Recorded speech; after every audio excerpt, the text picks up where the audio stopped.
വണ്ടികളും. പിന്നെ കൂടുതലായിട്ടും കണ്ണൂരുകാർ കൂടുതലായിട്ടും ഡ്രൈവിംഗ് പഠിക്കാൻ തന്നെ വരുന്നത് ഈ ബീച്ചിലോട്ടായിരിക്കും. നമ്മുടെ കണ്ണൂരുകാരുടെ സ്വന്തം ഒരു അഹങ്കാരം, സ്വകാര്യ അഹങ്കാരം എന്ന് തന്നെ പറയാം ഈ ഡ്രൈവിംഗ് ബീച്ച്. കാരണം കേരളത്തിലെ ഒരേ ഒരു ഡ്രൈവിംഗ് ബീച്ച് നമ്മുടെ കണ്ണൂരാണ്. അത് കണ്ണൂരിലെ മുഴപ്പിലങ്ങാട്. അതും കൂടെ പ്രത്യേകമായിട്ട് പറയേണ്ട ഒരു കാര്യമാണ്. വേറെ എന്താ പറയുന്നത്, ഇവിടെ ഇപ്പോഴും ആൾക്കാരൊക്കെ വരുന്നുണ്ട്. കോവിഡ് മാനദണ്ഡങ്ങൾ പാലിച്ചുകൊണ്ട് തന്നെയാണ് ഇവിടെ ആൾക്കാർ വരുന്നത്. പക്ഷേ ആദ്യത്തെ കണക്ക് അത്രയും ആൾക്കാരില്ലെങ്കിലും കൂടെ ഇപ്പോഴും മുഴപ്പിലങ്ങാട് ബീച്ചിൽ വരാത്തവരായിട്ട് ആരുമില്ല.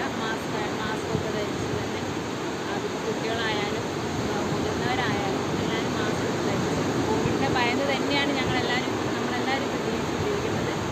എന്നാലും എന്താ പറയുക, ഈ ബീച്ചിനെ അത്രയ്ക്ക് മിസ് ചെയ്യുന്നുണ്ട് ആൾക്കാർ. ഇപ്പോഴും കാണുന്നില്ല ഈ ബീച്ച് എന്ന് പറഞ്ഞു കഴിഞ്ഞാൽ ഇതിങ്ങനൊന്നല്ല.